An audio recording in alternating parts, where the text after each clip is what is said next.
കർത്താവിനെ മാത്രം ശ്രദ്ധിച്ചു നോക്കി ഈ ഓട്ടക്കളത്തിൽ സ്ഥിരതയോടെ ഓടുവാൻ പറയുകയാണ്. കർത്താവിൻ്റെ മുഖത്തുനിന്ന് നോട്ടം മാറിപ്പോയാൽ നമ്മൾ ഇരുൾ അടഞ്ഞ വഴികളിൽ തിരുനാളമാകുവാൻ ഇന്നത്തെ ചിന്ത. Praise the Lord. ദൈവത്തിൻ്റെ അതിപരിശുദ്ധമായ നാമം വാഴ്ത്തപ്പെടുമാറാകട്ടെ. ഇന്നത്തെ വചനധ്യാനത്തിനായിട്ട് എബ്രായർക്ക് എഴുതിയ ലേഖനം 1-ാമത്തെ ചാപ്റ്റർ വായിക്കാം. ഈ ലേഖനം എഴുതാനുണ്ടായ പ്രധാന കാരണം എന്തെന്ന് വെച്ചാൽ ഇതിൻ്റെ പർപ്പസ് യഹൂദ മതത്തിൽ നിന്ന് വിശ്വാസത്തിലേക്ക് വന്ന ഒരു കൂട്ടം ജനം ഒരു സമയത്ത് മടങ്ങിപ്പോകാനുള്ള ഒരു ടെൻഡൻസി ഉണ്ടാകുന്നു. അവർക്ക് വന്ന മതത്തിലേക്ക് പോയാൽ മതി, അവരുടെ വിശ്വാസം തണുത്തു, അവർ വിശ്വാസത്തിൽ ക്ഷീണിച്ചു, മടുത്തുപോയി, അന്നേരം തിരിച്ചു പോകാനുള്ളൊരു പ്രേരണ അവർക്കുണ്ടാകുന്നു. ഇന്ന് ഈ സമയത്തും അത് നടന്നുകൊണ്ടിരിക്കുന്ന ഒരു കാരണമാണ്. ഒരുപാട് പേര് വിശ്വാസത്തിൽ വന്നിട്ട് അവർ പ്രതീക്ഷിക്കുന്ന പോലൊന്നും കിട്ടാതെ വരുമ്പോൾ മടങ്ങിപ്പോയിക്കൊണ്ടിരിക്കുന്നു. പല കാരണങ്ങൾ കൊണ്ട് മടങ്ങിപ്പോകുന്നു, വിശ്വാസം ത്യജിച്ചു പോകുന്നുണ്ട്, വന്നതിലേക്ക് തന്നെ മടങ്ങിപ്പോകുന്ന ഒരുപാട് പേര് ഇന്നുമുണ്ട്. അപ്പം ഇങ്ങനെയുള്ളവരെ എല്ലാം ഉദ്ദേശിച്ചാണ് ലേഖനം എഴുതിയിരിക്കുന്നത്. എല്ലാവരോടും പറയുകയാണ് യേശു ക്രിസ്തു ആരാണെന്നുള്ളത്. അപ്പം ഈ വിശ്വാസത്തിൽ അവരെ ഉറപ്പിക്കുന്നതിന് വേണ്ടിയിട്ടും ഈ കൃപയിലേക്ക് മടക്കി കൊണ്ടുവരുന്നതിന് വേണ്ടിയിട്ടും അവരോട് പറഞ്ഞു മനസ്സിലാക്കുകയാണ്. നമ്മൾ ഈ വിശ്വാസത്തിൽ നിൽക്കുമ്പോൾ കർത്താവ് ആരാന്ന് പറഞ്ഞ് മനസ്സിലാക്കി കൊടുത്തിട്ട്, കർത്താവ് പറഞ്ഞ കാര്യങ്ങളൊക്കെ മനസ്സിലാക്കി കൊടുത്തിട്ട് ഈ വിശ്വാസം എന്താണെന്നും ഈ വിശ്വാസം മുറുകെ പിടിക്കണം എന്നുള്ളതും അവരോട് പറയുകയാണ്. നമ്മൾ വിശ്വാസത്തിൽ നിൽക്കുമ്പോൾ നമുക്ക് കഷ്ടങ്ങളുണ്ട്, ദുഃഖങ്ങളുണ്ട്, പ്രയാസങ്ങളൊക്കെ വരുമെന്ന് പറഞ്ഞ് മനസ്സിലാക്കി കൊടുക്കുക. നമ്മൾ അനേകം കഷ്ടങ്ങളിൽ കൂടി സ്വർഗരാജ്യത്തിൽ കടക്കേണ്ടതാകുന്നു എന്ന് വചനം നമ്മളെ പഠിപ്പിക്കുന്നുണ്ട്. അപ്പോൾ കൃപയിൽ നമ്മൾ നിലനിൽക്കണമെങ്കിൽ അതിനകത്ത് നമ്മൾ എങ്ങനെ ആയിരിക്കണം എന്നുള്ളത് അവർ പറഞ്ഞ് മനസ്സിലാക്കുന്നതിന് വേണ്ടിയിട്ടാണ് ലേഖനം എഴുതുന്നത്. നമ്മൾ അറിഞ്ഞ സത്യത്തിൽ നിൽക്കണം. അപ്പം യേശു ക്രിസ്തുവിനെ കുറിച്ച് പറഞ്ഞ് മനസ്സിലാക്കി കൊടുക്കുകയാണ്. ഇങ്ങനെ 3:1 ഇങ്ങനെ വായിക്കുന്നുണ്ട്, യേശുവിനെ ശ്രദ്ധിച്ച് നോക്കുവൻ. അപ്പം കർത്താവിനെ മാത്രം ശ്രദ്ധിച്ച് നോക്കി ഈ ഓട്ടക്കളത്തിൽ സ്ഥിരതയോടെ ഓടുവാൻ പറയുകയാണ്. കർത്താവിൻ്റെ മുഖത്തുനിന്ന് നോട്ടം മാറിപ്പോയാൽ നമ്മൾ വീണു പോകാൻ സാധ്യതയുണ്ട്, ഇടറിപ്പോകാൻ സാധ്യതയുണ്ട്. അത് വരാതിരിക്കാൻ യേശുവിനെ മാത്രം സൂക്ഷിച്ച് നോക്കുക. നമ്മൾ നമ്മൾ ആരെയാണ് വിശ്വസിച്ചിരിക്കുന്നത് എന്ന് നമ്മൾ അറിയണം.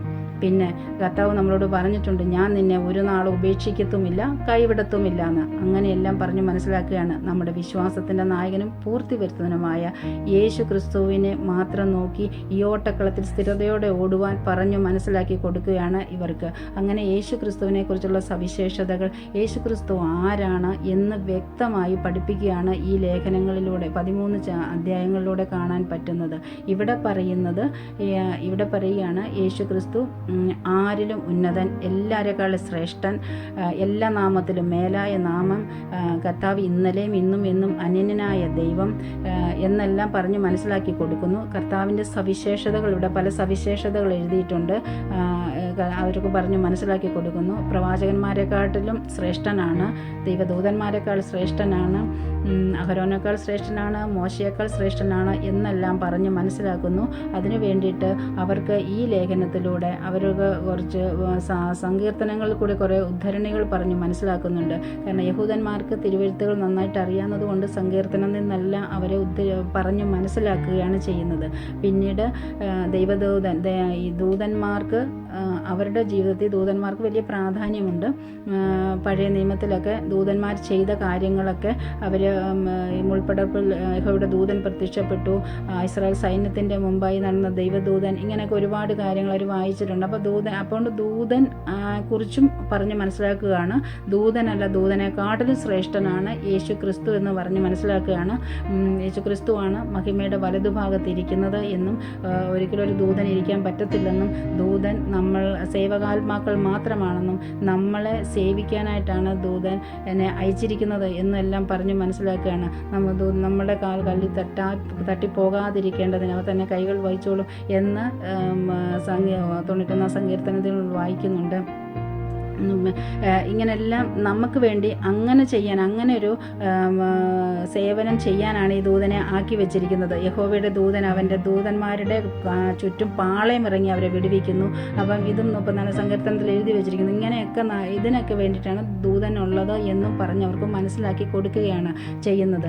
അപ്പം പിന്നെ കർത്താവിനെ കുറിച്ച് പറയുന്നത് കർത്താവ് നീതിയെ ഇഷ്ടപ്പെടുകയും ദുഷ്ടതയെ ദ്വേഷിക്കുകയും ചെയ്തിരിക്കുന്ന ദൈവം. അപ്പം കർത്താവ് നമ്മളെ നീതിയാണ് ഇഷ്ടപ്പെടുന്നത്, എല്ലാ ദുഷ്ടതയും വെറുക്കുന്ന ദൈവം എന്ന് മനസ്സിലാക്കുന്നു. അപ്പോൾ ആരിലും വലിയവൻ ആരെക്കാട്ടിലും ശ്രേഷ്ഠനായത് യേശുക്രിസ്തു മാത്രമാണെന്ന് അവർക്ക് പറഞ്ഞ് മനസ്സിലാക്കി കൊടുക്കുകയാണ്. ആശ്രയിപ്പാൻ കൊള്ളാകുന്നത് യേശുക്രിസ്തു മാത്രം എന്ന് പറഞ്ഞ് മനസ്സിലാക്കുന്നു.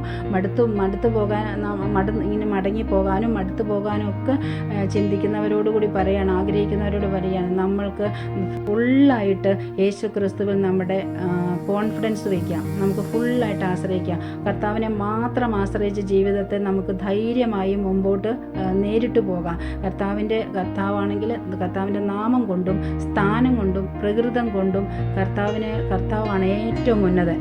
കർത്താവിനേക്കാളായിട്ട് ഉന്നതനായിട്ട് വേറെ ആരുമില്ല.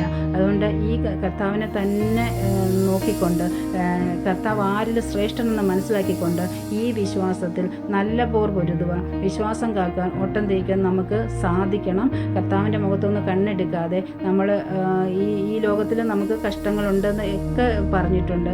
അപ്പം അനേകം കഷ്ടങ്ങൾ കൂടി ദൈവരാജ്യം നമ്മൾ കടക്കണം എന്നെല്ലാം ദൈവം പറഞ്ഞിട്ടുണ്ട്. എങ്കിലും നമ്മളെ വിട്ടുപോകാത്ത, നമ്മളെ മാറിപ്പോകാത്ത ഒരു കർത്താവ് നമ്മുടെ കൂടെയുണ്ടെന്നും നമ്മളെ ചേർത്ത് പിടിക്കുന്ന കർത്താവ് ഉണ്ടെന്നും എന്നും മനസ്സിലാക്കിക്കൊണ്ട് നമ്മൾ മുമ്പോട്ട് പോകേണ്ടതാണ്.